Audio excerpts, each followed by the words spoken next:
안녕하세요. 김태현의 현명한 투자자 방송 시작하겠습니다. 본 영상에서 다루는 내용은 투자 권유가 아니며 각 개인의 투자 판단에 대한 책임을 지지 않습니다.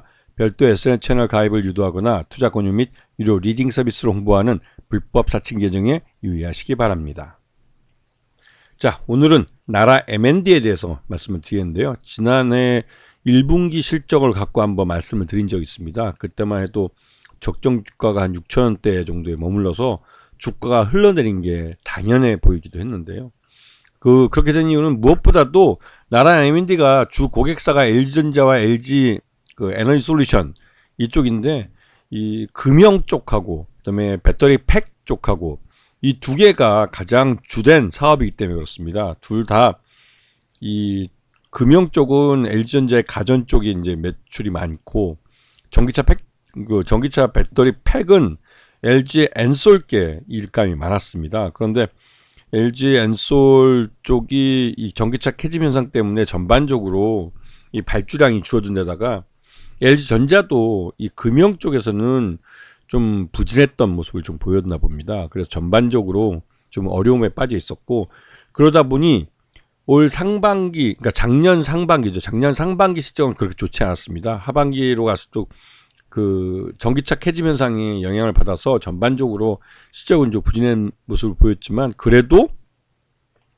이 전기차 배터리 팩에서 LG 엔솔이 그래도 연발로 갈수록 좀 회복되는 모습을 보여줬고, 그러한 부분에서 차근차근 전기차 자동차 부품 쪽과 자동차 이런 금형이나 이런 것들 중에서 또 실적이 회복이 되면서 그러니까 상반기보다는 하반기 쪽 실적이 나아지는 모습을 좀 보였다는 것이죠. 이제 그러한 추세는 올해도 상반기에 계속 이어질 가능성이 큽니다. 그래서 나라 M&D의 전기차 배터리 팩의 주요 고객은 LG 에너지 솔루션이고요. 이 LG 에너지 솔루션을 통해서 이 유럽 자동차 쪽에 주로 이 배터리 팩이 납품이 됩니다. 그리고 ESS 쪽은 이 LG 에너지 솔루션이 전기차 캐즘 현상 때문에 이쪽 전기차 전기차 배터리가 좀 수요가 좀 줄어드는 그 사이에 좀 먹고 살기 위해서 집중적으로 키운 게 ESS입니다. 에너지 저장 장치 쪽이라고 그러는데요. 근데 이 에너지 저장 장치 쪽 시장이 굉장히 커졌죠. 이게 이제 태양광이나 이런 쪽과 함께 연계돼 가지고 이 친환경 발전, 친환경 에너지를 찾는 이런 고객사들이 많아지면서 이쪽에서 ESS 쪽에서 실적이 꽤 빠르게 개선되고 있는 모습입니다. 그래서 LG 에너지 솔루션 쪽에 이 그러니까 배터리 팩을 납품하는데, 이 배터리 팩이 ESS에 들어가는 팩인 것이죠. 이런 쪽에서 나라 M&D의 실적이 좀 나아진 편입니다. 그리고 소형 전지, 원통형 배터리라고 하는데, 이거는 LG전자 가전 쪽에 들어가는 것이고요. 그리고 이제 전동차 쪽, 전기차 쪽에 들어가거나 전기 스쿠터 쪽에도 이러한 것들이 들어갑니다. 그럼 빈페스트라고 베트남 자동차에 들어가는 이런 배터리 팩, 전기 스쿠터에 들어가는 배터리 팩도 만들고 있고요. 그다음에 자동차 부품 쪽, 이쪽은 이제 금형과 함께 이제 납품이 되는 쪽인데, 나라 M&D가 이쪽도 꾸준히 키우고 있는 쪽입니다. 그래서 지금 주요 고객사들 보면 현대자동차나 현대다이머스, 현대모비스나 이름만 되면 알만한 회사들이 많습니다. 해외 이제 GM이나 이런 업체들 들어가 있고, 다스도 여기 들어가 있습니다. 그 유명한. 그래서 다양한 이 자동차 쪽 관련된 업체들이 고객사로 있기 때문에 나라 M&D는 이 전기차 캐즘 현상에서 벗어나면, 전기차 시장이 벗어나면 수혜를 받을 수 있는 그런 종목으로 알려져 있죠. 자, 지난해 지금 실적을 보면 금형 부분에서 전체 매출액의 이 47.3%가 금형 부분에서 발생을 했고요. 그다음에 전기차 배터리 팩이나 이런 쪽은 38.2%입니다. 그래서 이쪽이 꾸준히 증가하고 있는 모습을 볼 수가 있죠. 이거는 전기차 캐즘 현상이 벗어나게 되면 또 빠르게 더 성장할 수 있고, 특히나 이제 ESS 사업 분야에도 배터리 팩을 납품하고 있기 때문에 이 태양광 발전이나 이런 쪽과 함께 성장할 수 있는 그런 시장을 갖고 있는 회사입니다. 그래서 지금 그러니까 매출액과 영업이익을 보면 전기차 배터리는 아직까지 규모의 경제를 달성하지 못했기 때문에 영업 손실이 발생하고 있고, 그래서 이거를 작년 실적으로 놓고 보면 매출액 외형이 줄어들었죠. 매출 외형도 줄고 영업이익도 줄어들고, 단기 순이익도 반토막이 난 상태입니다. 그래서 이렇게 반토막이 났어도 상반기보다는 하반기 때 그나마 좀 실적이 좀 개선된 측면이 있어서 그나마 하반기 실적을 놓고 보면 꽤 나아지고 있는 모습을 확인할 수 있었습니다. 그리고 이 회사는 전체적으로 이제 최대주 지분이 14.11%밖에 안 되고 2대 주주인 LG전자가 12.57%를 갖고 있습니다. 그래서 언제든지 예전 LG전자 금융사업부가 분사된 것이기 때문에 LG전자가 마음만 먹으면 언제든지 다시 또 가져갈 수 있는 그런 구조를 갖고 있죠. 근데 요번에 이제 나라 M&D가 1.4메가와트짜리 태양광 발전소를 공장 지붕에다가 완성을 했습니다. 근데 이게 어떤 의미를 갖냐면 이제 내년부터 2026년부터는 유럽이나 미국으로 수출을 하기 위해서는 이런 탄소 배출권, 그러니까 탄소 배출이 적은 방식으로 그러니까 친환경 에너지를 사용해서 이런 친환경 발전을 통한 얻은 에너지를 갖고 재화를 생산했다는 걸 증명해내야 돼요. 가장 좋은 방법은 그 공장 내에 이 태양광 발전소를 건립해서 이 태양광 발전을 통해서 얻은 전기로 생산했다는 걸 증명하면 됩니다. 그래서 지금 산잡을 통해서 전국에 있는 공단에 이런 태양광 발전소에 보급을 해주고 있고 여기에 ESS 에너지 저장 장치를 함께 동반해 줍니다. 그래서 낮 시간에 발전한 전기를 ESS에 저장했다가 야간조들이 출근했을 때 야간에도 이 전기를 꺼내 쓰는 것이죠. 이런 식으로 하면 말 그대로 이제 RE100 100% 이 친환경 발전을 통해서 얻은 에너지를 갖고 재화를 생산한 걸 증명해낼 수가 있습니다.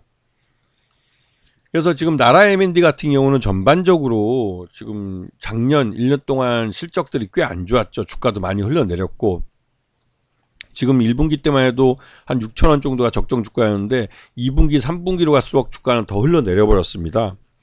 하지만 작년 이제 최저가 3,300원 12월 9일 날 찍고 나서 그 이후로 나온 4분기 실적을 종합해서 볼 때 나라 M&D의 실적 기준으로 4분기 실적 기준으로 봤을 때는 적정 주가가 한 9,000원 정도로 평가되죠. 그러면 지금 현재가 한 4,000원대 주가이기 때문에 충분히 나라 M&D는 저평가되어 있는 걸로 보이고 실제로 이렇게 주가가 많이 할인된 이유 중에 한 가지는 이게 자동차 부품 쪽에 특화되어 있는 거고 현재로서는 전기차 배터리 이 팩 쪽을 이제 주력으로 키우고 있고 기존의 금형사업부는 성장의 한계가 있습니다. 그래서 이제 성장을 보여줄 수 있는 부분은 전기차 배터리 팩, 즉 전기차 부품 쪽인데 이 전기차 부품은 최근 들어서 이제 전기차 캐즘 현상 때문에 전기차 업계 전반이 성장이 둔화된 상태이기 때문에 그 영향 아래서 지금 어려움을 좀 겪고 있었죠. 그래서 그런 실적 둔화에 대한 부분이 주가에 선반영되면서 오히려 주가는 3,300원까지 아주 폭락을 했던 겁니다. 하지만 전반적으로 나라 M&D도 지금 현대차와 기아, 즉 LG 엔솔의 주요 고객사인 현대차와 기아가 전기차에 대한 이 구조조정, 그러니까 전기차의 생산량 구조조정을 마치고 다시 본격적으로 생산을 시작할 때 거기에 대한 실적이 좀 개선될 가능성이 높고요. 다만 트럼프가 이 해외에서 수입해오는 전기차에 대해서 관세를 25% 정도 매기겠다고 지금 얘기를 했기 때문에 그 관세 때문에 이 미국으로 수출 물량이 줄어들 수 있는 위험성은 있습니다. 하지만 현대차와 기아도 알라바마와 조지아주에 공장을 갖고 있고 현지에서 전기차를 직접 이제 생산을 해서 대응을 해주기 때문에 지금 현대차와 기아는 연산 100만 대까지는 이 미국 내 자동차 공장을 이용해서 충분히 대응할 수가 있습니다. 그만큼의 생산량을 갖고 있는 공장들이니까요. 근데 이게 그 외에 이제 미국 내에 판매하는 수출하는 전기차가 거의 한 300만 대 가까이 되는데 거의 300만 대 가까이 되는 그 전기차 3분의 2인 그 나머지 물량을 거의 울산에서 만들어서 수출합니다. 근데 울산 공장 같은 경우는 이 전기차 생산 공장 아직 만들고 있어서 내년 정도에나 전기차 전용 공장에 가동을 시작할 거고 그리고 여기에다가는 배터리 팩 자체도 아직까지는 그렇게 많지 않은 상황이죠. 이제 그런 부분 때문에 나라 M&D의 주가가 많이 할인됐었는데요. 하지만 이제 이 현대차와 기아자동차도 이 전기차뿐만 아니라 기본적인 그 생산량 자체를 다시 또 회복시키려고 노력을 하고 있고, 그러한 부분이 나라 M&D는 LG 엔솔을 통해서 납품을 하면서 이제 좀 더 개선되고 있는, 실적이 회복되고 있는 것을 보여주고 있습니다. 그렇기 때문에 올해 이 나라 M&D 같은 경우는 작년 실적을 뒤늦게나마 주가에 반영을 하면서 올해 현대차와 기아가 그 미국 전기차 시장에 진입하는 게 그 어느 정도 1분기 때 실적이 가시화되고 하면 그런 부분들을 본격적으로 시장에 이제 그 반영할 가능성이 커요. 왜냐하면 이 지금 테슬라가 이제 미국 전기차 시장 1위 업체인데, 그 테슬라랑 그 대적할 수 있는 업체로 한국의 현대차와 기아의 전기차가 손에 꼽히고 있기 때문에 그렇습니다. 그런 면에서 나라 M&D는 LG 엔솔을 통해서 현대차와 기아의 전기차 백도리 팩을 납품하기 때문에 그 수혜를 받을 수밖에 없는 것이죠. 그럼 무엇보다도 이 아리백을 달성했다는 게 이 나라 M&D가 추가적으로 이런 대기업과 거래하는데 저 유리한 측면을 갖게 된 겁니다. 이 나라 아리백은 지금 대기업들이 유럽과 미국으로 이런 수출을 할 때 있어서 탄소세를 피할 수 있는 가장 좋은 방법인 것이죠. 아시겠죠? 자, 오늘 방송 여기서 마치겠습니다. 감사합니다.